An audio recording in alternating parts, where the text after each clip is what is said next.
internet identity, and so on. That's going to be really huge. I know I explained this before in the Netherlands. We have this thing called DIGID, DIGID, which is kind of like a 2FA system of sorts, with which you can log into your own personal data. So whether that's for your health insurance, other medical stuff, government stuff, and so on, you need to have that account to efficiently, effectively navigate all the things you need to do with government, right? Driver's licenses, taxes, and so on. That is already a step closer than most other countries are. We have the option to get everything digital already.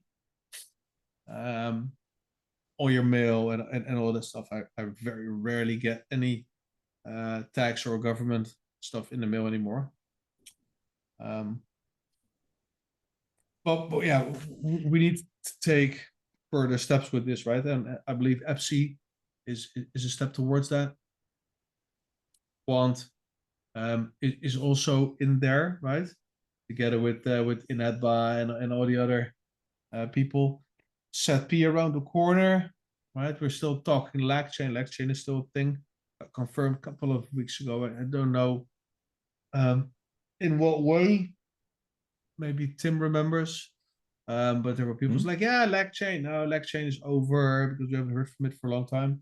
But LacChain is still a thing.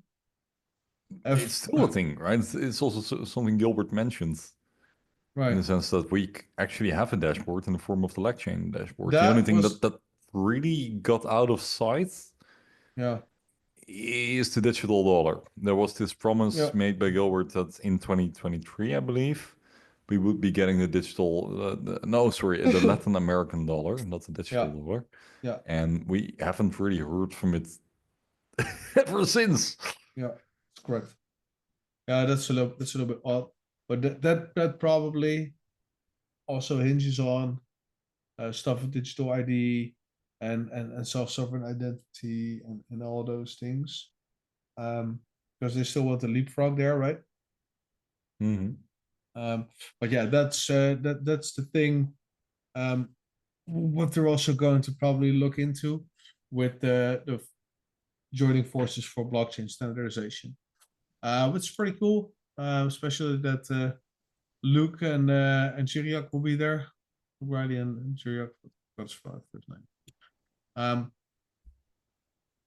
MiCa, December 2024. We're getting the next step, right? That's an interesting thing. Stablecoins, Tim.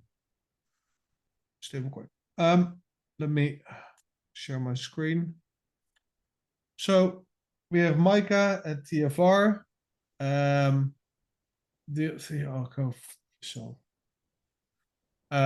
Dora and all those things. We covered this in the previous episode. I forgot, so you probably did too. Don't worry about it. Coinbase, stable coins.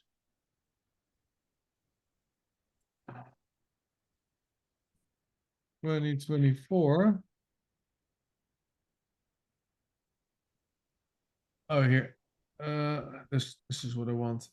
It is not necessarily from Coinbase itself, but the papers. It reads, Coinbase ends USDC rewards program ahead of MiCa compliance deadline. Coinbase has informed its customers that it will terminate its USDC rewards program, citing the upcoming implementation of MiCa regulation. The announcement follows the exchange's earlier decision to delist non-compliant stablecoins in the European Economic Area. The USDC rewards program has been available across the 30 EEA countries, including the 27 member states of the European Union. Coinbase stated that the decision to enter the program aligns with its efforts to adhere to MiCa's regulations. Take it easy. Which will fully take effect on December 30th, 2024, lol. MiCa's regulatory requirements for stablecoins began rolling out in June 2024, prompting crypto companies to pursue compliance measures such as obtaining EU registrations or licenses. Some companies, however, have opted to delist certain stablecoins to avoid non-compliance. The regulatory shift has also led to initiatives focused on launching new MiCa-compliant fiat-backed digital currencies.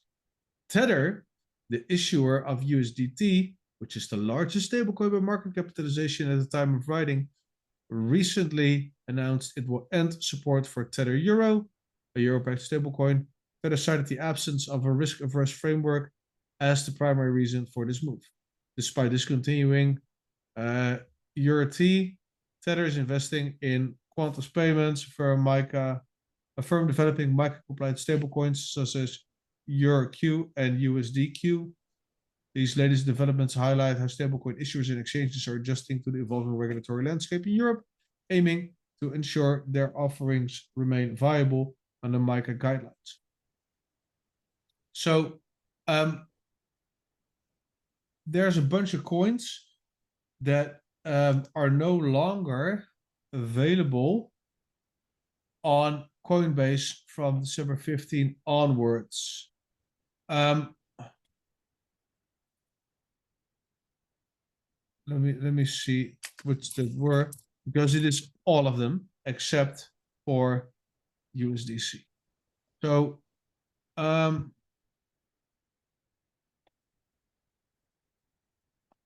fuck's sakes.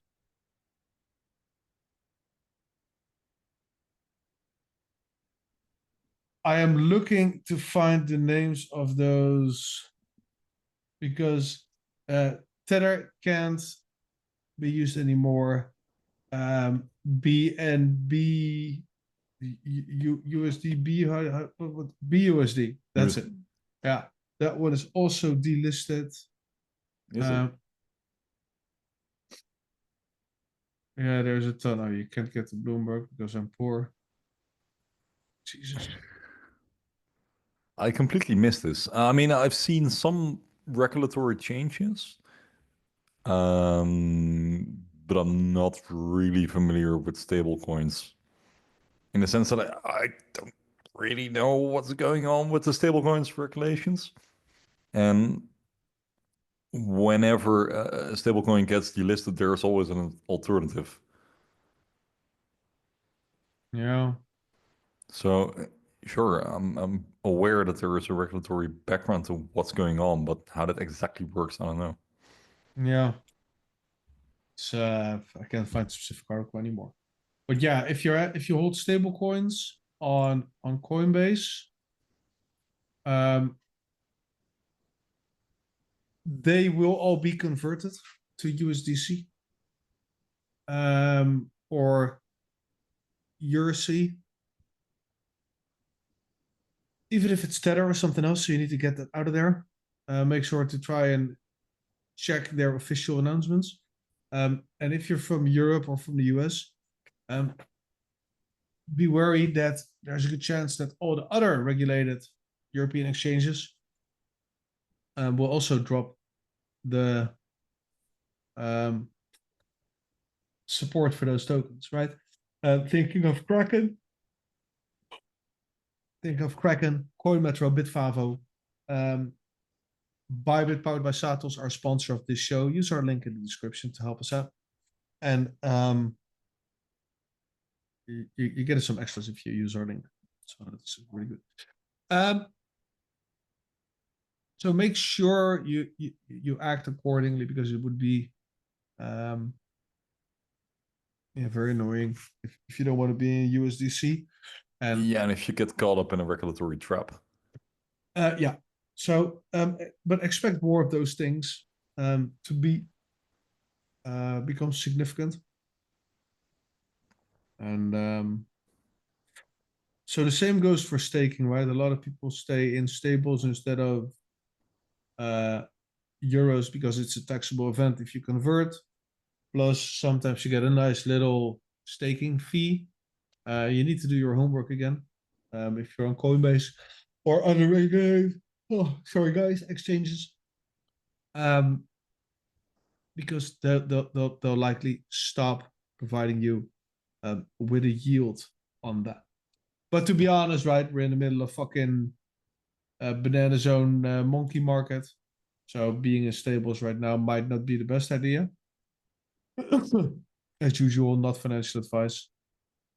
And switching back to stables might be good in the sense that taking that's a can we jump back to perhaps the portfolio section or the oh sure.